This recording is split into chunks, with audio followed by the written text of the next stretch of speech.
kapatid, bakit nga ba tayo nagsisimba araw ng linggo? Ito po ay pagkain ng spiritual na buhay. So, ibig sabihin, ito yung tinatawag na buhay na walang hanggan. Sabi nga, pag ika'y namatay, dalawa lamang ang pagpipilian, langit at impyerno po lamang. Siyempre, tayong lahat ay tumayo. Yumango na po tayo sa awitan. Dalawang klase ring awitin, tulad ng langit at impyerno awit. Saan pa tayo aawit? Awit sa makasinlibutan o awit na makalangit. Siyempre, yung awit na ito, yung kinalulugdan ng ating Panginoon, yung aawit ka, purihin mo siya, pasalamatan mo siya. Ang awit na ito ay gawin mo itong panalangin, sandatan, kahit saan ka mapunta, pag ang kasama mo ang Diyos, pakatandaan mo mga kapatid, ikaw ay laging ligtas. Diba? Dahil sabi nga, nabubuhay tayo sa habag lamang ng biyaya ng ating Panginoon. Pag wala ang habag ng ating Panginoon, wala po tayo sa mundo na ito. Siyempre, tayong lahat ay tumayo para umawit sa ating Panginoon. Sabi nga, binigyan ka ng kamay para pumalakpak, binigyan ka ng kompletong katawan para sambahin, purihin, at dakilain ng ating Panginoon. Siyempre, walang iba, ang ating isang leader ay si Sister Karina.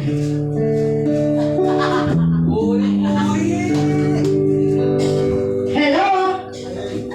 Parang matamlay.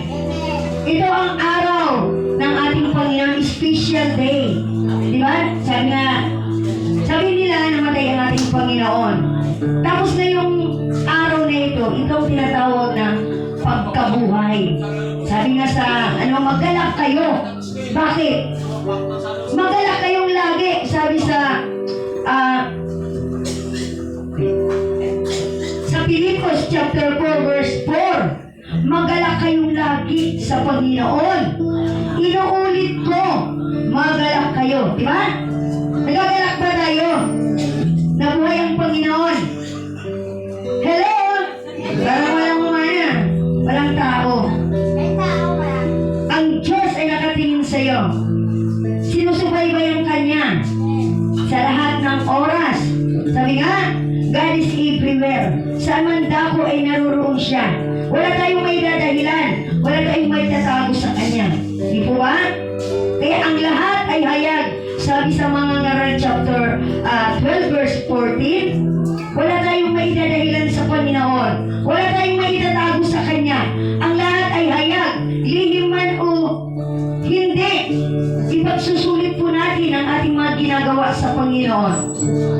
Kaya sa umagang ito, sabi dito sa awit chapter 50, 95, verse 1 to 2. Ang sabi dito, halik kayo, tayo'y umawit sa Panginoon. Tayo'y sumigaw na may kagalakan sa malaking bato ng ating kaligtasan. Lumapit tayo sa Kanyang harapan na may pagpapasalamat. Tayo'y sumigaw ng may kagalakan sa Kanya ng mga awit ng pagpupuri. Amen. Kaya sa umagang ito, ibigay nyo na ang inyong lakas. Yung nabis nyo sa Panginoon, huwag yung itago yan dahil dati ng panahon, sisingilin din kayo ng ating Panginoon. Diba? Kung anong ginawa mo dito sa lupa. Kaya sabi na wala na tayong may tatago. Wala na tayong may dadahilan pa. Huwag tayong magmalaki sa Panginoon dahil tingin niya sa atin ay talagang makasalanan. Punong-puno ng kasalanan.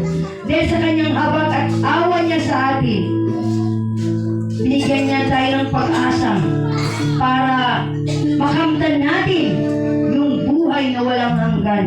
Ang siyang inaasam natin ngayon. Kaya nandito tayo sa lupa para sambahin siya, purihin ang Kanyang pangalan. Kaya sabi nga sa Colossus chapter 3 verse 2, isa-isip niyo ang mga bagay na panlangit, hindi ang mga bagay na panlupa. Kasi ang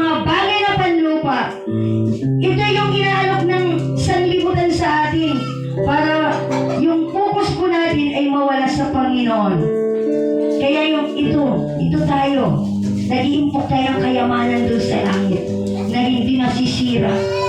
Hello? Nandiyan po ba kayo? Purihin natin ang Diyos. Kaya sa umaga nito, awitan natin ang Panginoon. Pagising pa lang sa umaga, dapat hindi ka pinaghinahanda mo, kundi manalangin ka sa Panginoon dahil buhay ka pa. Purihin natin ang Diyos.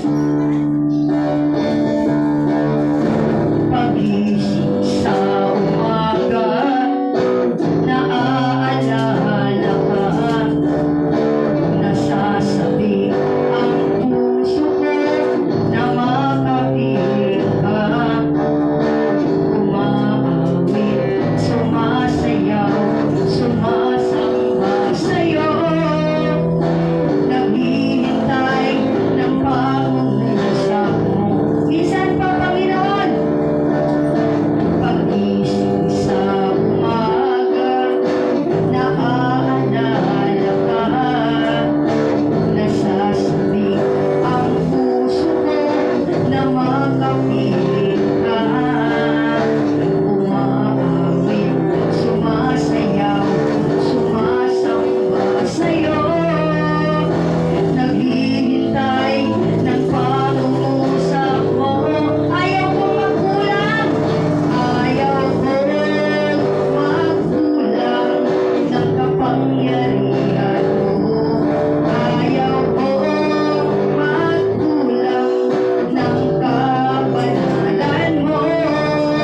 Jesus, dakila ka, tanging sandigan ko.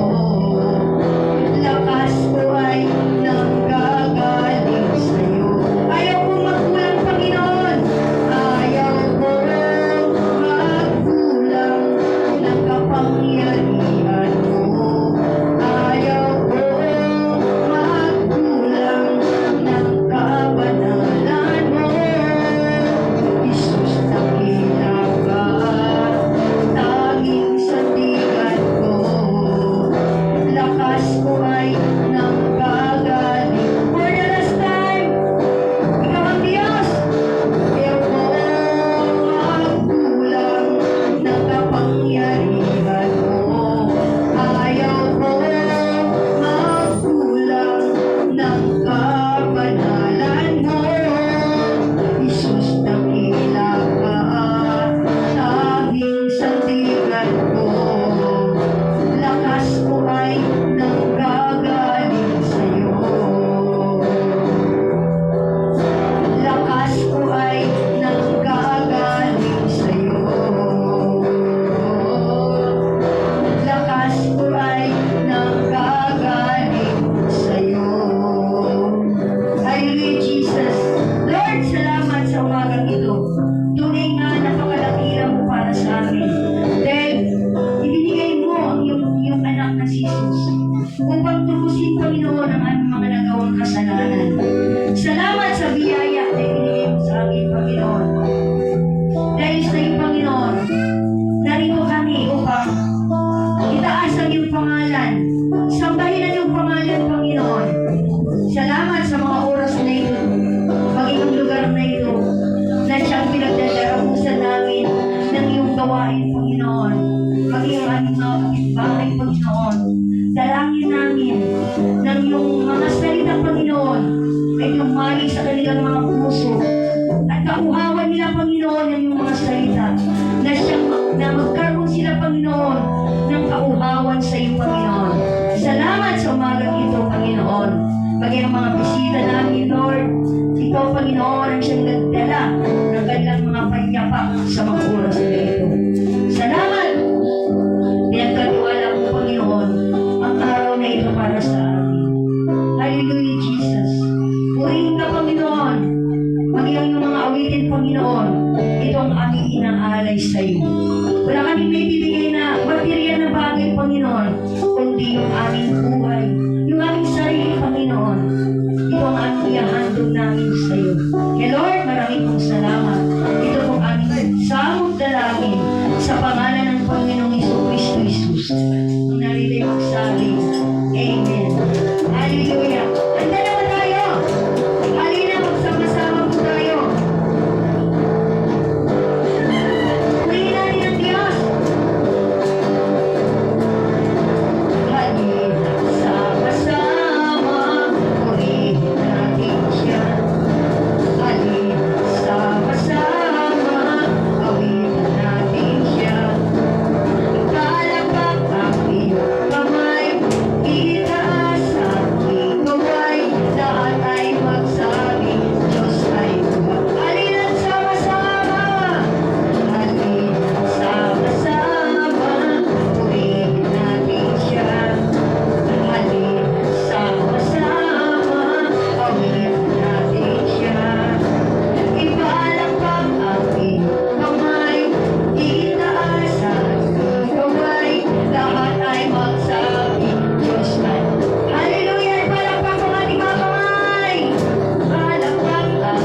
awa mo, Panginoon. Ang siya nangingibabaw para tubusin mo kami, Panginoon, sa aming mga nagawang kasalanan. Lord, salamat. Dahil ang lahat ng bagay dito sa lupa, sabi mo nga, kamtan mo man ang kayamanan dito sa lupa, kung ang aming mga kaluluwa naman ay mapapahamak. Lord, marami pong salamat dahil mananatili kami sa iyo hanggang sa iyong pagbabalik, Panginoon. Hallelujah. Kaya sa umagang ito, Panginoon, pinupuli ka namin. Hallelujah. Pinupuri ka namin, O Jesus. Itinataas sa iyo aming kamay. Pinapupurihan ka ng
Yan yung ginagawa namin, Panginoon, ay hindi ito nasasayang. Dahil naniniwala kami, Panginoon, na magkakaroon kami, Panginoon, ng buhay na walang hanggan. Salamat, Pagyan yung presensya, Panginoon, na maranasin namin ngayon, Panginoon, ang iyong presensya sa umagang ito. Lord, bigyan mo kami ng lakas. Bigyan mo kami ng tapang. Bigyan mo kami, Panginoon, ng talino. Dahil sa umagang ito, Panginoon, na iyong mga salita, Panginoon, ay maririnig nila, Panginoon, ang iyong makapangyarihang salita sa mga oras na ito, Diyos. Salamat! Maging ang iyong tagapagsalita, Panginoon. Dalangin namin na ikaw, Panginoon, ang siyang manguna sa Kanya. Upang may bahagi, Panginoon, ang iyong mapagpalang salita. Ito ang aming pagkain ng aming espiritu, Panginoon. Salamat! Maging aming mga narinito, Panginoon. Bibigyan mo sila, Panginoon, ng kagalingan at kalakasan, Panginoon, na nanggagaling sa iyo. Kaya Lord, maraming pong salamat. Ito po ang aming samot dalangin sa pangalan ng Ama, ng Anak, at ng Banal na Espiritu Santo, sa pangalan ng Panginoong Jesucristo Jesus. Ang narito ay magsabi, Amen! At Amen. Amen. Palakpakan po natin ang ating Panginoon, dakilang Diyos po siya. Di ba? Masarap magpuri. Diba? Napakasarap po magpuri kasi yung na hindi ito yung mga kasandibutan. Diba? Sabi nga, mayaman ka man o mahirap, marami ka mang pera, marami ka mang bahay, kotse, pag namatay isang tao, pantay-pantay po yan. Sa lupa ka pa rin. Kung saan ka nang galing, kung ginawa ka ng Panginoon alabok, babalik at alabok din. Dapat yung pinakamaganda talaga yung panunsabi ka. Siyempre, bago po ang lahat, maraming salamat mga kapitbahay, channel YouTube ng Disciple of Jesus Christ. Ipagpatuloy niyo po ang panunod sa amin sapagkat po ito po ay buhay na walang hanggang ang ating patutungan. Siyempre mga kapatid, magpapasalamat po tayo sa araw nito. Sabi nga, salamat din 7 last word na